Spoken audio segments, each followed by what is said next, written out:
So Joe Biden has made his point. He will do the opposite of whatever Donald Trump did, no matter the damage it causes to the country.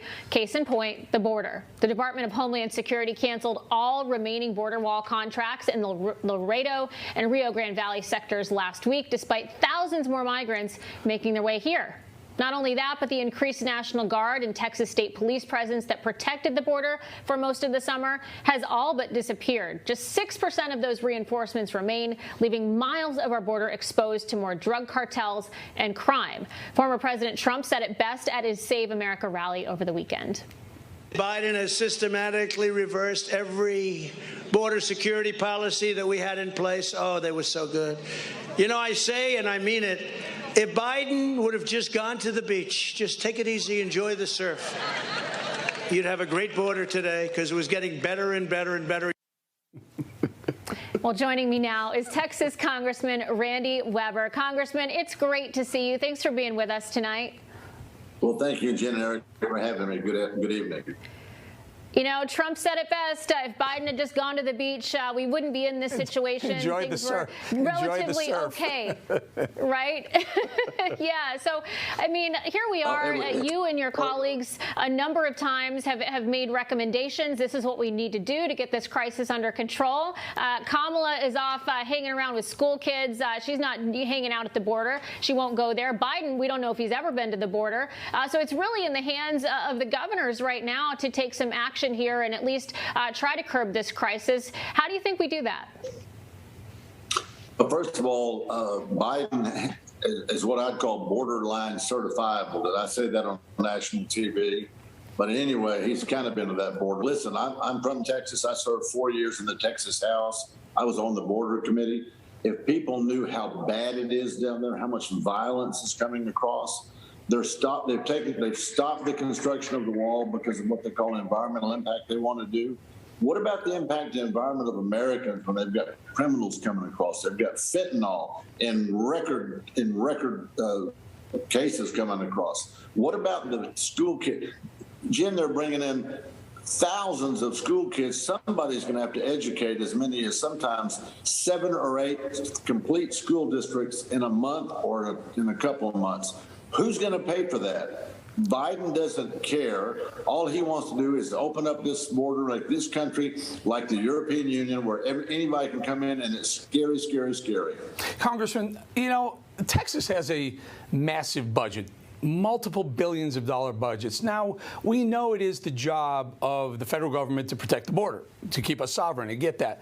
But in lieu of that, if Biden won't do it, do you think your governor should step up and actually build a wall? I saw a picture of what's called, I believe, a border wall graveyard. There's $100 million worth of fencing waiting to go up in some sort of area. Why shouldn't Abbott just go ahead and take that border wall and just put it up himself?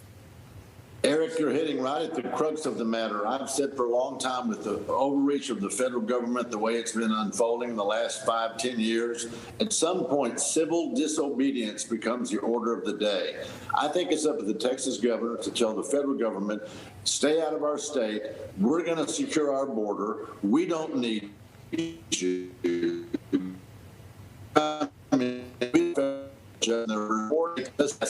And we ought to be telling the federal government, their judges, to take a long walk off a short plank because we will secure our border. I would wish the governor would do that. Amen.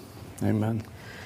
Congressman, I want to take a quick listen to what former President Trump had to say over the weekend as well when he talked about this border crisis.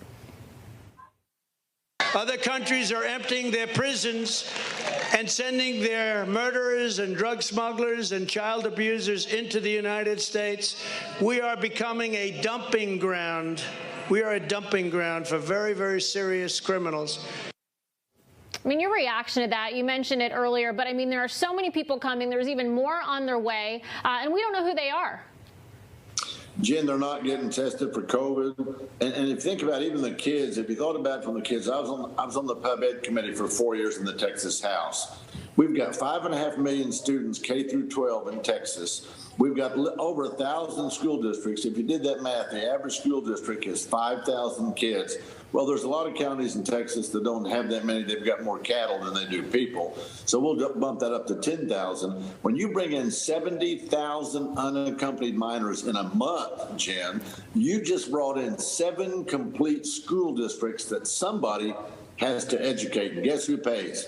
The American public, Texans, too. And I get that they don't all stay in Texas. They go all over the country. But look, America cannot be the charity for the whole world. And that's not even counting the diseases they're bringing in.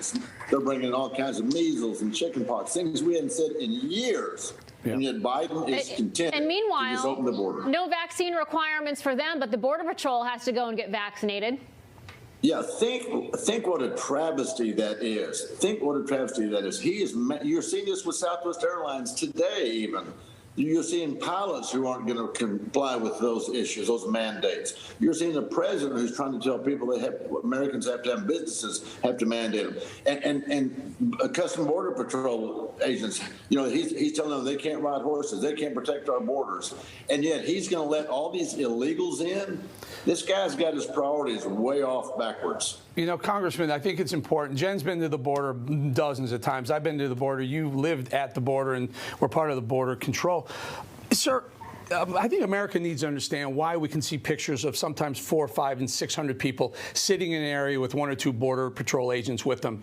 And the reason is because these people want to get caught. They're there because they know they're going to get caught and then released into the United States. That's a dirty little secret no one wants to talk about. Am I right? Well, that's right, Eric. When I was in the Texas House before I got demoted to Congress, I met with Steve McCraw, the director of the DPS, and he told me, Randy, he said, there are 5,000, back in 2009, there were 5,000 Texans about a year that are getting beat up, robbed, raped, sexually assaulted, some of them killed, burglarized, cars stolen, you go right down the list, by people who shouldn't even be in our country.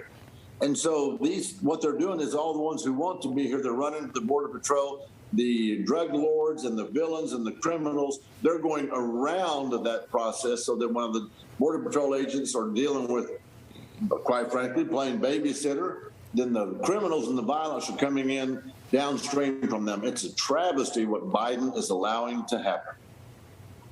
Well, Congressman Randy Weber, we appreciate all you're doing to draw attention to this crisis, and we thank you for your time. It's good to see you. Well, thank you, Jen, and thank you, Eric. Good to see you all. Yes, sir.